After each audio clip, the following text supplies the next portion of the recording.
আসসালামু আলাইকুম। Hello viewers, আজকে একটি এক্সপিরিয়েন্স আপনাদের সাথে শেয়ার করব। সেটা হচ্ছে হাতিরঝিলের আমাদের যে ওয়াটার ট্যাক্সি এত অব্যবস্থাপনার মধ্যে দিয়ে যাচ্ছে। আজকে বিকেলবেলা আমি আপনার এফডিসির যে জেটি গার্ড আছে ওয়াটার ট্যাক্সি, সেখান থেকে রামপুরের উদ্দেশ্যে আসবে। অলমোস্ট হাফ অ্যান আওয়ার দাঁড়ায় আছি, কোনো ট্যাক্সি জেটি ঘাটে নাই, বাট পাশে করা ছিল, জেটি করা ছিল।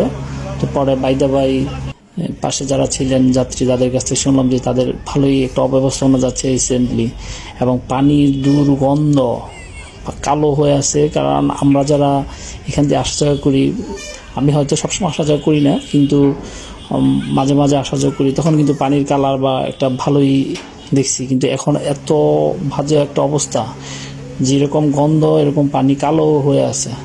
তো সবার প্রতি দৃষ্টি রেখে বলতে চাচ্ছি যে এটার যারা কর্তৃপক্ষ আছেন যাতে একটু নজর দিবেন, কারণ আমাদের সাধারণ যারা যাত্রী আছেন, জনগণ আছেন, তাদেরকে হ্যারাস করবেন না।